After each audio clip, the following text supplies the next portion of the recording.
Talk about localizing your brand message in a different market, and give me some examples of products that you've worked with. So Colgate needs to take a product that's been very successful in the United States and to be able to put that into markets around the world. And the actual way that the product is messaged and communicated in the United States, which is really about whitening your teeth and cosmetic benefits, are going to apply differently in different markets across the world. And to be able to go into those markets and understand really two things about those markets. What are the beliefs that people have about their teeth and the cosmetic benefits that they're looking for, and what are their current behaviors? How do they shop? How do they learn about products, right? And the way you actually will take that product into a new market is and to customize it for a local market is to really think about what are the beliefs that they have, what are the behaviors that they exhibit. How do you put yourself in? And we've heard a lot of methods on that panel that you spoke on about how you kind of put yourself in the consumer's shoes.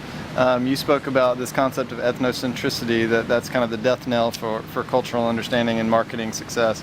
Talk about how you kind of get in that mindset as a company. Yeah, ethnocentricity is really the enemy of global design and growth, because ethnocentricity is the idea that we bring our own cultural lens to a problem.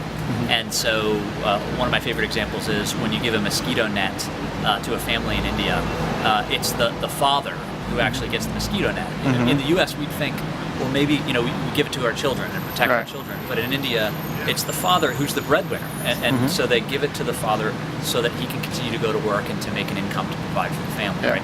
And so that's an example of sort of ethnocentricity. And the way that you really break that down is to really understand the marketplace through a couple different mechanisms. A, by actually living there, so having either your people or some partners that are actually in market that understand the local customs and norms.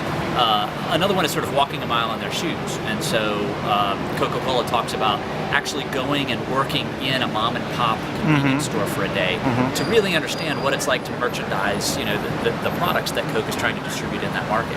And so that allows you to break through this ethnocentricity to really understand and empathize with that marketplace.